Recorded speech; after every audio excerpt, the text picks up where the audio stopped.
Assalamualaikum warahmatullahi wabarakatuh. Bismillahirrahmanirrahim. Alhamdulillahi rabbil alamin. Wabihi nasta'inu ala umurid dunya waddin. Asyhadu an la ilaha illallah wahdahu la syarikalah. Wa asyhadu anna muhammadan abduhu wa rasuluhu. La nabiyya ba'dah amma ba'd. Yang kami hormati Pak Menteri Perdagangan, Bapak Zulkifli Hasan, Bapak-bapak yang mewakili pemerintah daerah Provinsi Jawa Tengah, Bapak-bapak pimpinan wilayah Muhammadiyah se-Jawa Tengah dan seluruh PDM, PCM yang hadir, ibu-ibu pimpinan pusat Aisyah beserta peserta musyawarah wilayah Aisyah dan para hadirin yang tidak saya sebut satu persatu. Dari rangkaian acara ke satu ke yang lain kita sudah sebetulnya sudah mencukupi memperoleh asupan-asupan sejak laporan dari ketua panitia, dari ketua PDM sampai dengan sambutan dari Pak Tafsir, Pak Gubernur dan lain sebagainya.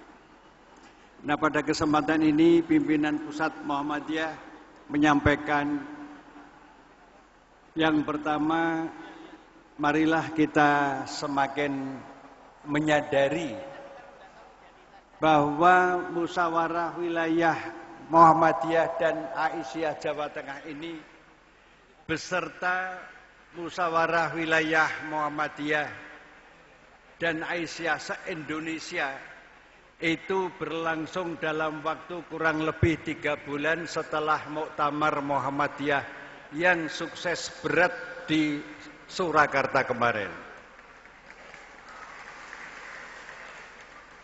Cara mensyukurinya ialah antara lain, kita semakin mengasah intuisi kita, perasaan keberislaman kita, perasaan kebernegaraan kita, kebangsaan kita, perasaan kita di dalam berorganisasi di Muhammadiyah, Aisyah, dan seluruh jajaran Ortum, yaitu apa? Bahwa Muhammadiyah merupakan salah satu organisasi yang tadi disebut sebagai salah satu perintis negeri ini. Bukan saja perintis, pendiri, tapi penyelamat konflik politik yang saat itu sangat tajam berupa rumusan Pancasila.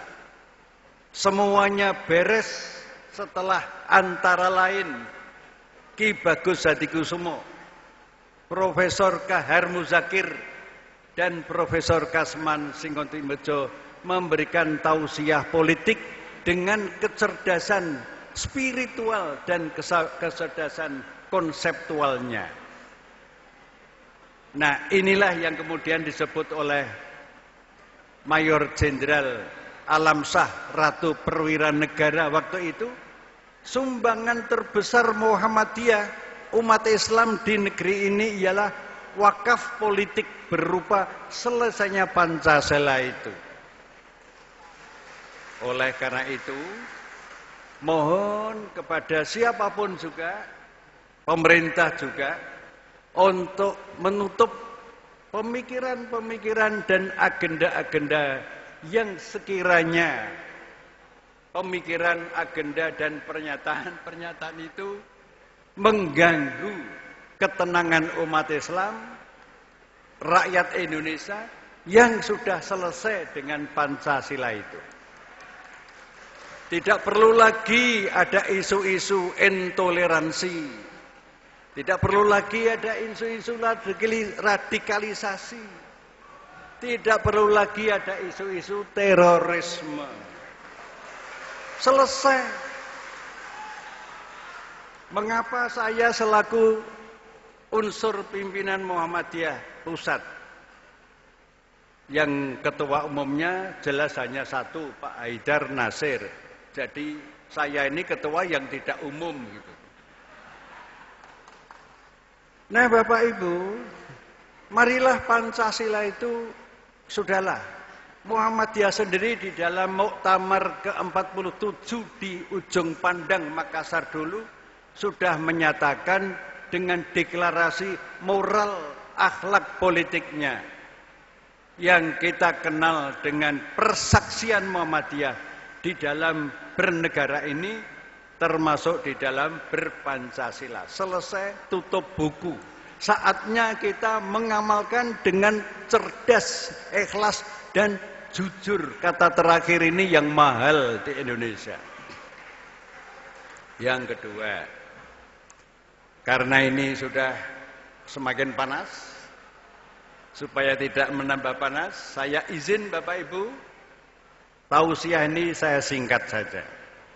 Yang kedua, marilah kita menengok bagaimana prestasi amal Bapak Ibu periode yang dulu-dulu di Jawa Tengah sampai periode sekarang ini dan insya Allah yang akan datang. Prestasi itu berdasarkan angka, bukan klaim-klaim kosong. Pada kesempatan ini saya memperoleh data dari pimpinan wilayah Muhammadiyah Jawa Tengah. Inilah angka-angka yang membuktikan amal jariah Bapak Ibu sejak periode dulu sampai periode sekarang ini. Perguruan tinggi Muhammadiyah di Jawa Tengah ada 27 menjelang 28. Perbandingannya dengan perguruan tinggi negeri berapa? Perguruan tinggi negeri di Jawa Tengah itu 13. Jadi Muhammadiyah punya 27, negara pemerintah punya 13. Rumah sakit Muhammadiyah dan Aisyah tadi disebut oleh Bu Salma itu ada 50 menjelang 52 dalam proses. Nah, rumah sakit pemilik pemerintah di Jawa Tengah ada 7 banding 50. Pimpinan atau rumah panti asuhan yatim ada 1232. Pesantren ada 107 dari 400 pesantren seluruh Indonesia. Jadi 107-nya itu ada di PWM Jawa Tengah. Makanya tadi Pak Dr. Maskuri selaku Ketua Lembaga Pembinaan Pesantren Pimpinan Pusat Muhammadiyah, ya, alhamdulillah wa syukurillah, keluarganya mewakafkan tanah kepada pimpinan Persyarikatan Muhammadiyah yang nanti dikelola oleh PWM Jawa Tengah. Sekedar mengingatkan Bapak Ibu, semua yang wakaf tanah kepada Muhammadiyah itu selalu sejak dulu sampai sekarang diproses dengan cepat, tepat, dan benar. Yaitu sertifikat tanah wakaf itu atas nama Persyarikatan Muhammadiyah. Tidak ada yang atas nama pribadi, sama sekali nggak ada. Artinya secara hukum, secara yuridis ini aman untuk bertanggung jawab secara dunia, aman secara dunia dan secara ukhrawi. Ini ciri organisasi modern. Tidak ada yang dimiliki tanah-tanah dan lain-lainnya itu atas nama pribadi. Ini tentang wakaf. Kemudian PAUD saja sampai TK ada 1000. Belum tokomu dan seterusnya. Nah, Ibu Bapak, ini saya sebutkan sebagai pengingatan saja. Tentu Bapak Ibu sudah tahu dan pengingatan informasi kepada pemerintah. Mumpung sekarang ada Pak Zulkifli Hasan, siapa tahu nanti sepulang dari Jakarta semakin memiliki gelora bukan gelora partai politik, tapi gelora untuk memberikan yang terbaik. Karena harta yang dimiliki oleh negara itu sesungguhnya adalah harta rakyat, sebagaimana Undang-Undang Dasar 1945 Pasal 33, negara itu menguasai semua sektor perekonomian untuk sebesar-besar kesejahteraan rakyat. Menguasai, bukan memiliki. Jadi wajar kalau tadi Pak Menteri Perdagangan menyampaikan seperti itu, hal yang wajar. Walaupun Muhammadiyah itu tidak punya tradisi meminta-minta, tapi kita tidak boleh takabur. Kalau diberi ya alhamdulillah, tidak pun juga alhamdulillah. Nah, kembali pada data tadi Ibu Bapak. Muktamar Muhammadiyah diikuti musyawarah wilayah, diikuti musyawarah daerah, cabang dan ranting seluruh Indonesia. Hampir semuanya lancar karena biaya sendiri. Biaya sendiri. Muktamar kemarin berapa biayanya Bapak Ibu? Kurang lebih 60 miliar. Itu sebagian besar dari warga Muhammadiyah. Artinya, jika negara yang masih harus mematangkan demokrasi ini, menggarisbawahi tadi Pak Menteri Perdagangan, mau belajar demokrasi, menyempurnakan demokrasi. Tidak keliru kalau tiru-tiru Muhammadiyah. Bahkan putusan muktamar sampai dengan ranting itu nanti, putusan yang mengandung pokok-pokok orang, pokok-pokok pikiran yang mengandung visi, pikiran ke depan, misi, langkah-langkah, narasi, pikiran-pikiran yang cerdas, dan implementasi konkret. Saya ingin mengatakan di forum ini, apabila ada siapapun juga, misalnya dalam berbagai pidatonya menyatakan rumusan-rumusan visi, misi, narasi, tapi kalau tanpa implementasi itu artinya halusinasi, mimpi siang hari, halusinasi. Bahkan kalau visi misi itu tidak realistik, tapi dirumuskan dengan dangkik-dangkik, narasinya menjulang tinggi selangit, tapi tidak ada implementasi, bahkan dipenuhi janji-janji, tapi tidak ada aktualisasi. Itu bukan saja halusinasi, tapi ngapusi. Nah, bangsa ini didirikan dengan penuh bukti tanggung jawab akhlak ilahiyah. Kita rawat bareng-bareng Nahdlatul Ulama, kita rawat bareng-bareng organisasi agama yang lain, perguruan tinggi negeri, perguruan tinggi swasta, dan semua lembaga swadaya masyarakat yang profesional. Semuanya mempunyai peran demokrasi dan mempunyai misi demokratisasi. Nah, pada kesempatan ini, mumpung ada wakil pemerintah, pimpinan pusat mengharapkan, tolong dibisikkan dengan Presiden. Yaitu pertama dan terutama, setelah Muhammadiyah 1 abad lebih, hasilnya kekuatan Muhammadiyah dengan segala keterbatasannya, tentu itu keterbatasan ada juga pada kita, ya, dan biasa Muhammadiyah itu dikritik. Muhammadiyah ini modal sosial, modal kultural, modal pendidikan, modal keamanan, modal ketahanan. Satu. Yang kedua, semua yang menjadi bidang-bidang amal usaha Muhammadiyah itu dilakukan dengan penuh keinsafan, yaitu keinsafan berbasis spirit, nilai dan norma Al-Quran dan As-Sunnah yang diintegrasikan dengan nilai-nilai kebangsaan yang formil.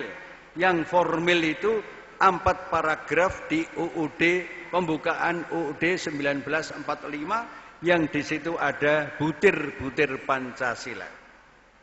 Nah, tolong Pak Menteri Perdagangan, Mbok Yao, Muhammadiyah yang sudah seperti ini bersama yang lain-lain yang tadi saya sebut itu modal sosial, modal politik, tolong dibebaskan dari beban-beban yang kurang memperlancar hubungan antara negara dengan pemerintah. Misalnya salah satunya yaitu nomor 1 RUU Kesehatan.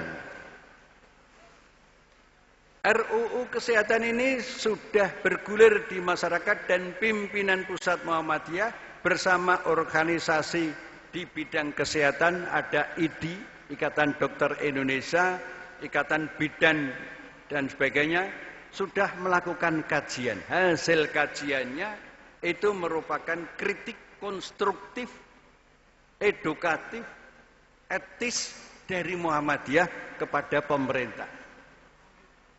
Jadi pemerintah itu mitra kita, kekurangannya mari kita sempurnakan dengan cara, misalnya cara Muhammadiyah itu terbuka tapi ada landasan nilai-nilainya.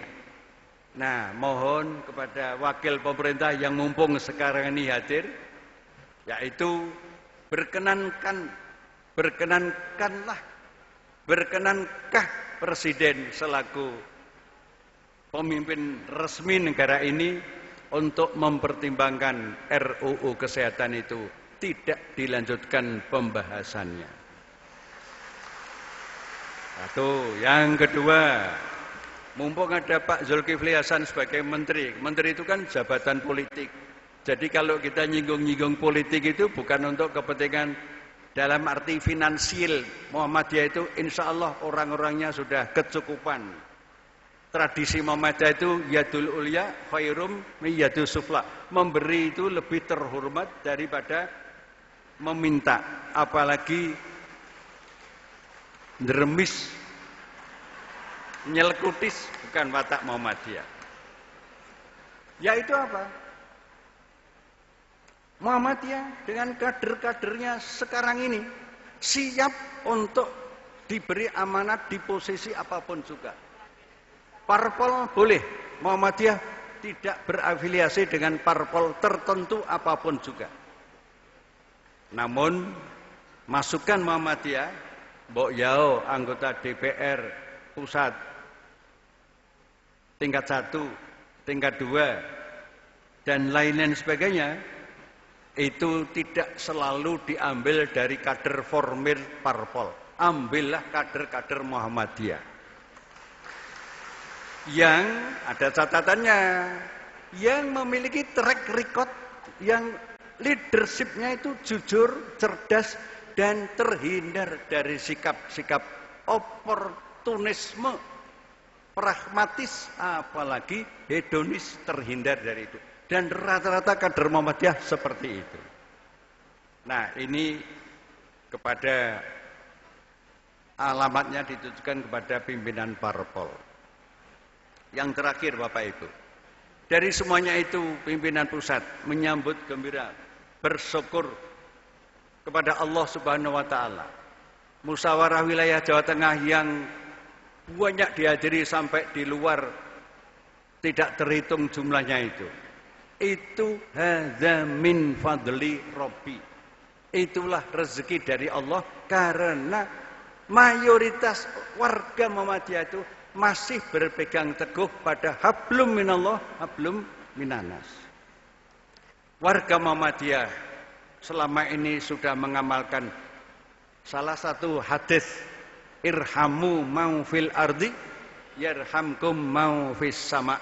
Sayangilah yang ada di bumi termasuk alam semesta. Jangan sampai diobral perizinannya untuk kelompok-kelompok tertentu. Ya. Saya ulang lagi, jangan sampai perizinan untuk pertambangan itu diobral izinnya untuk kelompok-kelompok tertentu yang tidak ada 1% di Indonesia ini. 1% pun tidak ada. Jangan hentikan itu, karena itu akan dihisap oleh Allah dan dihisap oleh sejarah. Nah, oleh karena itulah maka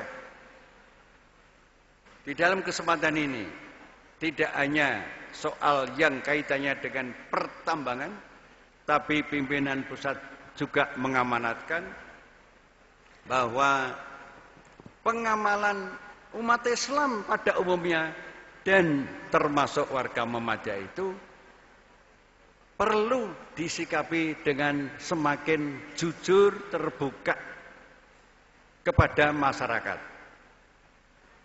Karena amal usaha yang selama ini ada itu bukti dari pelaksanaan irhamu man fil ardi warhamkum man fis sama. Yang terakhir, apa yang kita lakukan selama ini Bapak Ibu dan Muhammadiyah seluruh Indonesia, bahkan sudah berkembang pimpinan cabang istimewa di sejumlah negara, itu juga pengamalan dari surat Ibrahim ayat 24 dan ayat 25. Mohon nanti dibaca sendiri.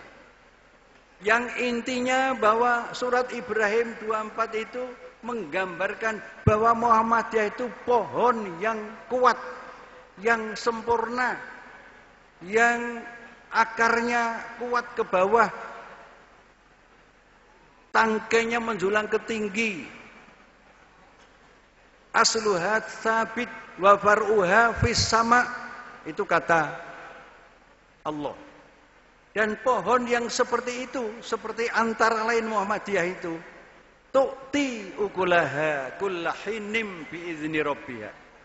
Pada saat tertentu membuahkan, menghasilkan buah atas izin Allah. Nah, buah Muhammadiyah itu yang di Jawa Tengah yang tadi saya sebutkan itu nanti akan bertambah berlipat pada 5 periode yang akan datang setelah nanti pimpinan wilayah Muhammadiyah beserta ortomnya terpilih untuk 5 tahun yang akan datang. Siapapun yang akan Bapak Ibu pilih, rata-rata itu sama. Karena pabriknya sama. Ikatan keagamaannya sama. Kebangsaannya sama. Kalau tak ada perbedaannya paling gaya saja. Memang sulit cara mencari pimpinan Muhammadiyah gaya Pak Tafsir itu. Karena beliau mempunyai kemampuan menafsirkan situasi. Nah, sehingga pidatonya pun juga sangat sesuai dengan tafsir beliau. Nah, oleh karena itu perbedaan-perbedaan gaya tidak ada masalah di Muhammadiyah. Tapi semuanya itu sudah terbukti bahwa Muhammadiyah adalah bagian dari umat Islam keseluruhan dan juga bagian dari kepentingan kebangsaan kita bersama-sama. Demikianlah tausiah singkat yang bisa saya sampaikan atas nama pimpinan pusat Muhammadiyah, dan saya akhiri dengan ucapan terima kasih sebesar-besarnya kepada Bapak Ibu, khususnya pimpinan wilayah Muhammadiyah Jawa Tengah yang telah mengantarkan muktamar dengan penuh keteladanan yang bisa menjadi contoh yang lain-lain. Nasrum minallah wa fatun qarib wa basyiril mu'minin. Wassalamualaikum warahmatullahi wabarakatuh.